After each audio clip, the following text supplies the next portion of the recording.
बिस्मिल्लाहिर्रहमानिर्रहीम। आज का हमारा क्लास 10 फिज़िक्स का टॉपिक है कि रिलेशन क्या होता है वेलोसिटी, फ्रीक्वेंसी एंड वेवलेंथ में।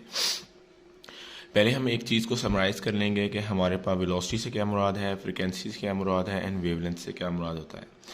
देखिए, सबसे पहले बात शुरू करते हैं वेव क्या होती है, क्योंकि हमारे टॉपिक का नाम दूसरा नाम वेव इक्वेशन भी है।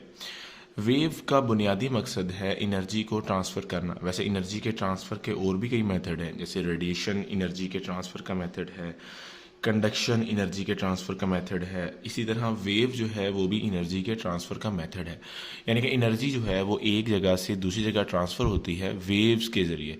फॉर एग्ज़ाम्पल, जैसे हम बोलते हैं और बोलने के साथ हमारी ज़ुबान वाइब्रेट करती है, मीडियम डिस्टर्ब होता है, पार्टिकल ऑफ मीडियम डिस्टर्ब होते हैं, साउंड प्रोड्यूस होती है और साउंड प्रोड्यूस होने के बाद एक जगह से दूसरी जगह प्रोपोगेट करती है, मूव करती है।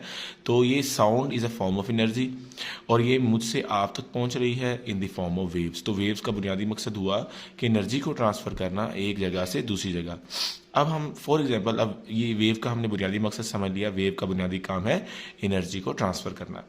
अब हम ये समझते हैं कि हमारे पास वेव की फ्रिक्वेंसी से क्या मुराद है, उसके वेवलेंथ से क्या मुराद है, उसके क्रस्ट एंड ट्रफ क्या होते हैं। फ़र्ज़ करें मैं यहाँ पर एक वेव ड्रॉ कर रहा हूँ और ये वेव के हमारे पास कुछ इस तरह के मैं आपको पोर्शन बताऊँगा। फॉर एग्जांपल, ये मैंने एक वेव ड्रॉ की है। सबसे पहले तो ये याद रखेंगे, ये जो पोजीशन होती है वेव की, ये जो मैं स्ट्रेट लाइन बनाई है, इसको हम कहते हैं मीन पोजीशन। और एक और बात याद रखें, किसी भी बॉडी के वेव को प्रोड्यूस करने के लिए उस बॉडी का वाइब्रेट होना बहुत ज़रूरी है।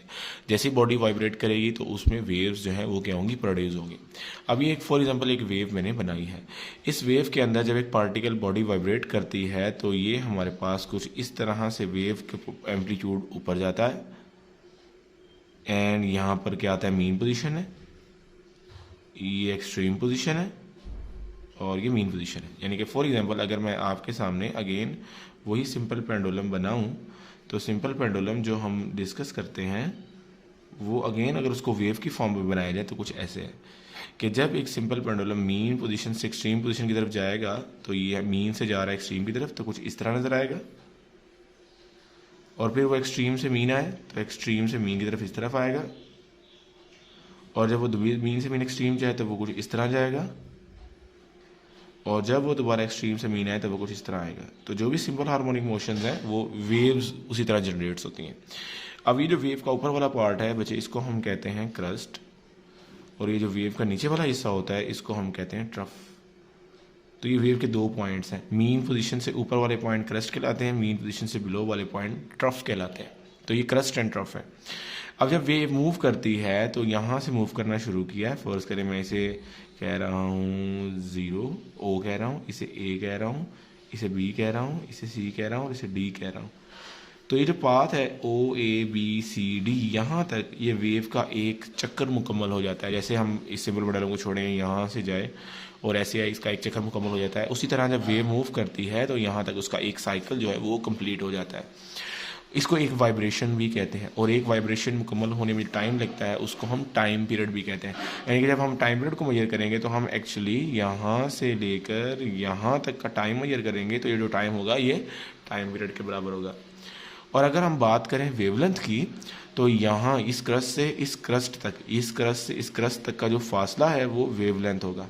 ये वेवलेंथ, जितनी वेव की वेवलेंथ ज़्यादा होगी उस वेव की फ्रिक्वेंसी उतनी कम हो जाएगी, और जितनी वेव की वेवलेंथ कम होती जाएगी उतनी ही फ्रिक्वेंसी ज़्यादा हो जाएगी। यानी कि फ्रिक्वेंसी से मुराद है कि एक सेकंड में कितनी वेव्स आई हैं। फर्ज करें सिंपल पेंडुलम एक सेकंड में 1 सेकंड मुकम्मल करता है तो इसकी फ्रिक्वेंसी 1 है। और अगर यही सिंपल पेंडुलम 1 सेकंड में 2 3 4 5 6 7 8 9 10 चक्कर मुकम्मल करेगा तो उसकी फ्रिक्वेंसी 10 होगी। यानी कि फ्रिक्वेंसी से मुराद एक वेव ने एक सेकंड में कितने साइकिल्स जो हैं वो कंप्लीट किए, ये उसकी क्या कहलाती है, फ्रिक्वेंसी कहलाती है। अब हमें इसका रिलेशन ड्राइव करना है। देखें, ऑर्डिनरी केस के अंदर फ़र्ज़ करें एक बॉडी है जो मूव कर रही है, जब वो मूव करके from one point two other point जाएगी तो हम ये कहते हैं, फॉर एग्जांपल ये इसकी पोजीशन A थी, ये इसकी पोजीशन B है। इस पोजीशन से इस पोजीशन आने में इसने जो डिस्टेंस कवर किया है वो आपके पास क्या है, D है। और इस पोजीशन से इस पोजीशन आने में इसका जो टाइम लगा है वो बच्चे क्या है, T है। और इस केस में इसकी जो वेलोसिटी है वो हमारे पास क्या है, V है। तो 9th क्लास के अंदर हम यहाँ याद रखें कि वेलोसिटी की हम मैग्नीट्यूड ले रहे हैं। तो जब हम वेलोसिटी की मैग्नीट्यूड लेते हैं तो वेलोसिटी वैसे होता है डिस्प्लेसमेंट ओवर टाइम, जब इसकी मैग्नीट्यूड लेंगे तो हम लिखेंगे कि वेलोसिटी एक्चुअली बराबर हमारे पास यहाँ किसके है, डिस्टेंस ओवर टाइम के बराबर है। तो अगर यहाँ से वेलोसिटी को लिखें v, डिस्टेंस को लिखें d और टाइम को लिखें t, तो हमारे पास इक्वेशन बन जाएगी v is equal to d over t के बराबर आ जाएगा। यानी कि d हमारे पास डिस्टेंस को ज़ाहिर कर रहा है, t वो टाइम को ज़ाहिर कर रहा है। फ़र्ज़ करें वेव ही है तो यहाँ से लेकर यहाँ तक जो है हमारे पास को टाइम लगा है मूव करने में, कोई ना कोई इसने कोई डिस्टेंस कवर किया है, इसकी कोई ना कोई वेलोसिटी है, तो हम इसको इस इक्वेशन को इस तरह रिप्रेजेंट करते हैं। लेकिन अगर इसी वेव के केस में लिखें तो वेव जब मूव करके जाती है एक पॉइंट से दूसरे पॉइंट तक या एक क्रस्ट से दूसरे क्रस्ट तक, तो उसका जो डिस्टेंस होता है, डिस्टेंस एक्चुअली वो बराबर होता है उसकी वेव लेंथ के।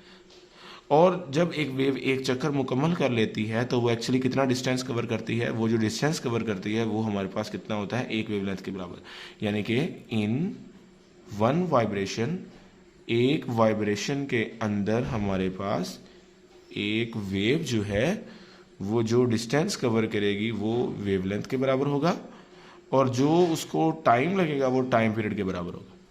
यानी कि जो डिस्टेंस है वो वेवलेंथ के बराबर है, जो टाइम है वो किसके बराबर होगा, टाइम पीरियड के बराबर होगा। तो अगर मैं इसी इक्वेशन के अंदर मिसाल के तौर पर d की जगह मैं लैम्डा को पुट कर दूं तो v बराबर आएगा d की जगह क्या आएगा लैम्डा, और टाइम पीरियड की जगह क्या आएगा कैपिटल T। तो और अगर मैं इस लैम्डा को बाहर ले जाऊं तो ये कुछ ऐसा नजर आएगा, v बराबर है 1/t इंटू क्या आएगा लैम्डा। और हमने ये पढ़ा हुआ है कि हमारे पास जो टाइम पीरियड होता है या फ्रिक्वेंसी जो होती है वो टाइम पीरियड का रेसिप्रोकल होती है। यानी कि अगर टाइम पीरियड है तो आप उस टाइम पीरियड के जरिए उसकी फ्रिक्वेंसी को फाइंड आउट कर सकते हैं फ्रॉम दिस फार्मूला। इस फार्मूला से अगर हम 1/t की जगह यहाँ पर f पुट कर दें तो हमारे पास उस फार्मूला से बनेगा v बराबर है f लैम्डा। सो ये जो हमारे पास इक्वेशन है इस इक्वेशन को वेव इक्वेशन कहते हैं। यानी कि फॉर एग्जांपल ये वेव इक्वेशन क्यों कहते हैं, वेव इक्वेशन किस लिए इस्तेमाल होती है, वेव इक्वेशन जो है वो किसी भी वेव की स्पीड को फाइंड आउट करने के लिए इस्तेमाल होती है। यानी कि अगर आप किसी भी वेव की स्पीड को फाइंड आउट करना चाहते हैं किसी भी पॉइंट पर तो आप उसके लिए क्या इस्तेमाल करते हैं, वेव इक्वेशन। यानी कि मैं फॉर एग्जाम्पल यहाँ पर फाइंड करना चाहता हूँ इसकी स्पीड क्या है, तो यहाँ पर मुझे उसके क्या पता होना चाहिए, उसकी वेवलेंथ क्या होनी चाहिए, और दूसरे नंबर पर यहाँ से यहाँ तक उसकी फ्रिक्वेंसी क्या है ये मुझे अगर पता है तो मैं यहाँ पर उसकी फ्रिक्वेंसी और उसकी वेवलेंथ को पुट करके मैं उसकी स्पीड को फाइंड आउट कर सकता हूँ। मुख्तलिफ हमारे पास जैसे स्पीड जो है वो हमारे पास वेव्स हैं, वेव साउंड वेव्स भी हैं। जो स्पीड ऑफ साउंड है वो हमारे पास स्टैंडर्ड टेम्परेचर प्रेशर के ऊपर जो है वो हमारे पास होती है 332 मीटर पर सेकेंड, और जो स्पीड ऑफ लाइट है वो हमारे पास होती है 3 × 10⁸ मीटर पर सेकेंड। तो किसी भी चीज़ की जो स्पीड है या किसी भी वेव की जो स्पीड है वो स्पीड जो है वो हम फाइंड आउट कर सकते हैं by using this wave equation. और ये जो वेव इक्वेशन है ये दोनों तरह की इक्वेशन, चाहे वो लॉन्गिट्यूडनल वेव है या चाहे वो ट्रांसवर्स वेव है, उन दोनों के लिए हमारे पास क्या है, वैलिड है। तो होपफुली आपको ये पता चल गया होगा कि वेव इक्वेशन क्या होती है और जो रिलेशन है वेलोसिटी फ्रिक्वेंसी और वेवलेंथ के दरमियान ये हमारे पास क्या है। इसमें इस रिलेशन में हम किस लिए यूज़ करते हैं, वेव की स्पीड को फाइंड करने के लिए। और अगर हमारे पास यहाँ हमारे पास दो चीज़ें गिवन हो, हम तीसरी चीज़ फाइंड कर सकते हैं, फ्रिक्वेंसी और वेवलेंथ गिवन हो तो स्पीड फाइंड कर सकते हैं, स्पीड और फ्रिक्वेंसी गिवन हो तो वेवलेंथ, और स्पीड और वेवलेंथ गिवन हो तो फ्रिक्वेंसी फाइंड कर सकते हैं। तो अगर आपका कोई भी क्वेश्चन है इस वेव इक्वेशन से तो आप मुझसे कमेंट्स में पूछ सकते हैं, और अगर कोई बात समझ नहीं आई तो आप वो भी पूछ सकते हैं। और अगर आपको कोई बात समझ आई है तो आप मेरा चैनल सब्सक्राइब करें और दूसरे स्टूडेंट्स को भी ज़रूर बताएं। जज़ाकल्लाह।